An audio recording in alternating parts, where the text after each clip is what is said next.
Right, so for this evening's meditation, it's one of a series of 5 on the death and impermanence.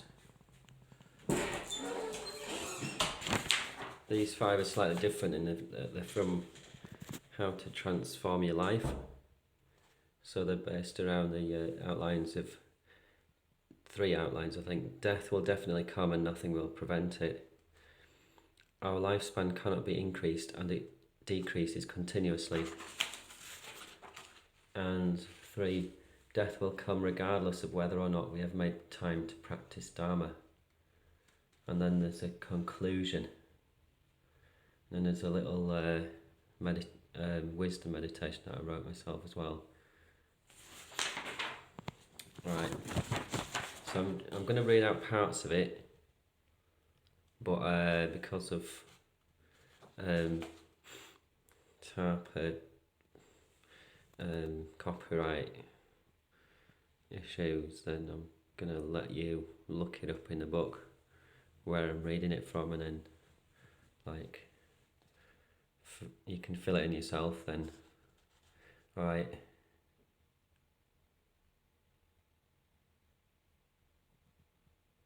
So they put, yeah.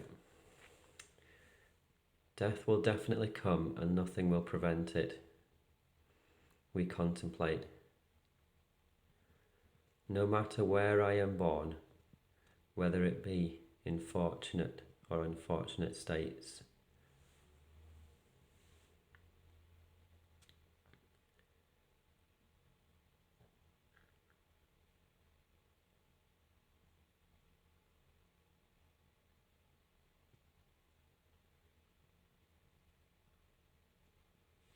or tunnel deeply underground. That's one paragraph. Next paragraph. No one alive at the time of the last century remains alive today, comma.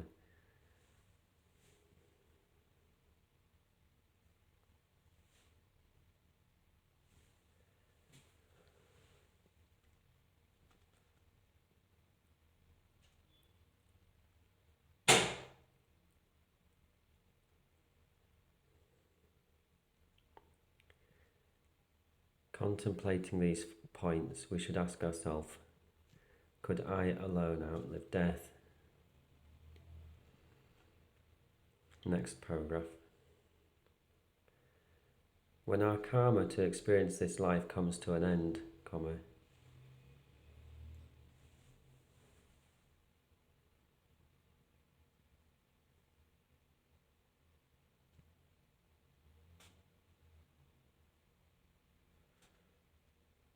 semicolon, but even clairvoyants die. So that concludes 3 paragraphs on death will definitely come and nothing will prevent it. So the next step, number 2, our lifespan cannot be increased and it decreases continuously.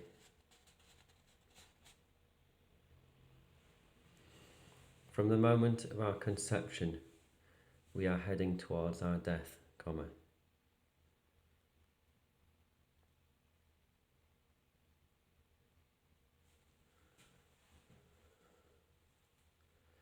Our life slipped away, full stop. Second paragraph. Every vehicle stops and breaks its journey from time to time, comma.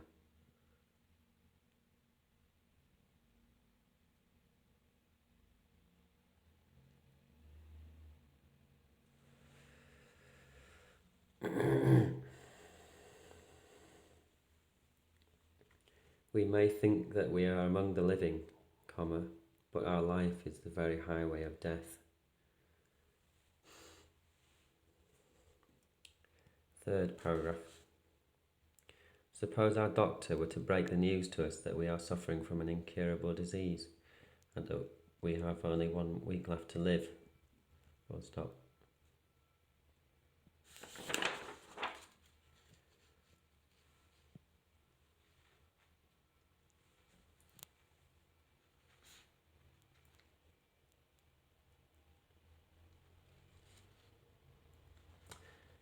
How foolish it is to become attached to the passing pleasures of this life! Exclamation mark.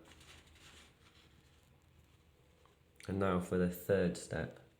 Death will come regardless of whether or not we have made time to practice Dharma. Although life is short, comma,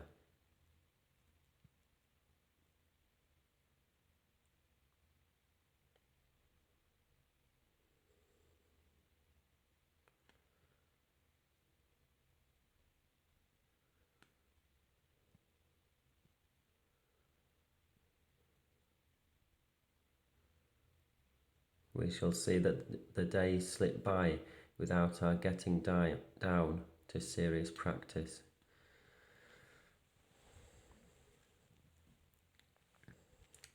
Through contemplating these points, we should deeply think, I shall certainly die.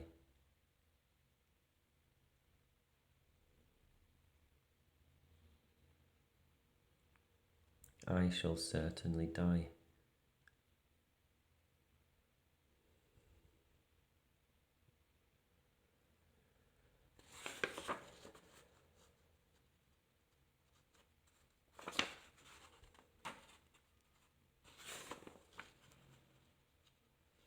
We head towards the embrace of the Lord of Death like an athlete running.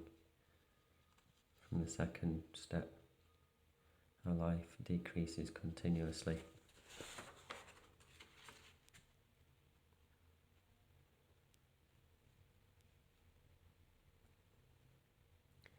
Third step, it would not be so bad if we had plenty of time for Dharma practice, but most of our time is taken up.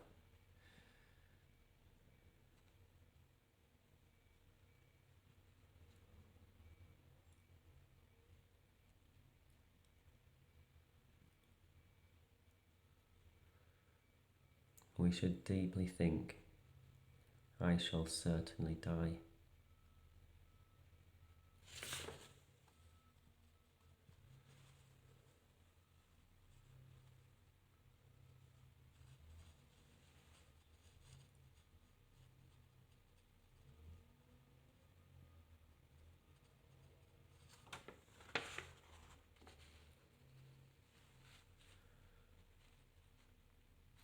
Considering that at the time of death, only our spiritual practice will be of any real assistance to us, we make a firm resolution.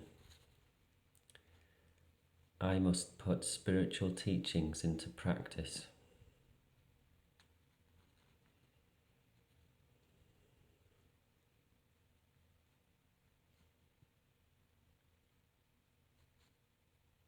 When this new thought arises strongly and clearly in our mind, we do placement meditation to become more and more familiar with it until we never lose it.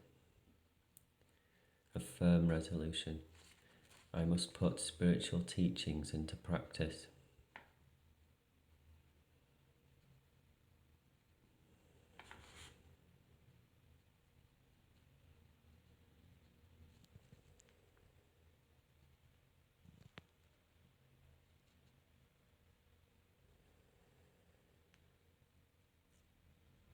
So pause it for however long you want.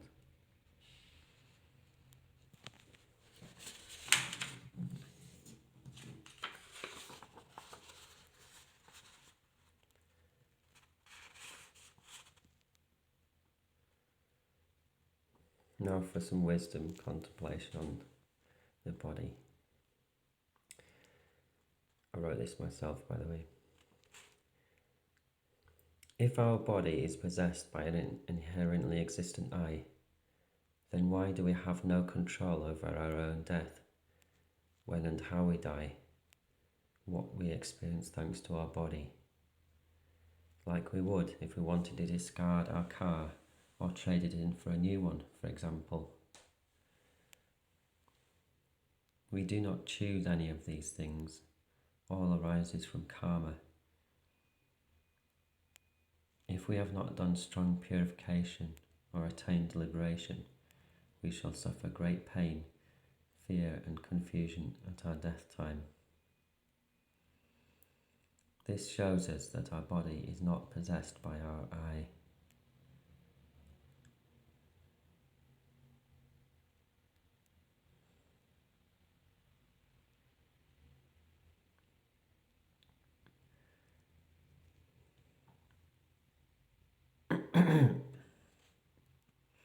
And another wisdom contemplation. If our body is the basis upon which an inherently existent I depends, then why do we have different experiences throughout our life?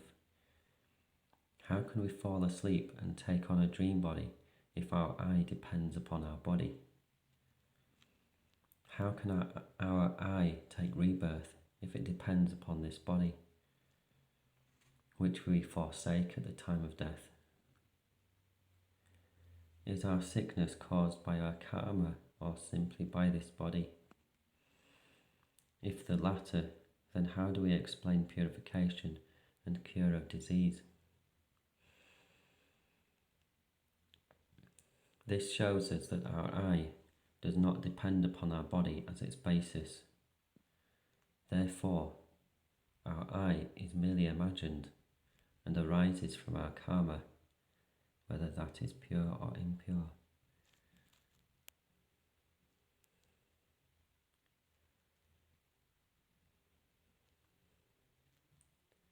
Again, the placement meditation. Through contemplating these 3 points, we should deeply think, I shall certainly die. Excuse me. Considering that at the time of death only our spiritual practice will be of any real assistance to us, we make a firm resolution. I must put spiritual teachings into practice. When this new thought arises strongly and clearly in our mind, we do placement meditation to become more and more familiar with it until we never lose it.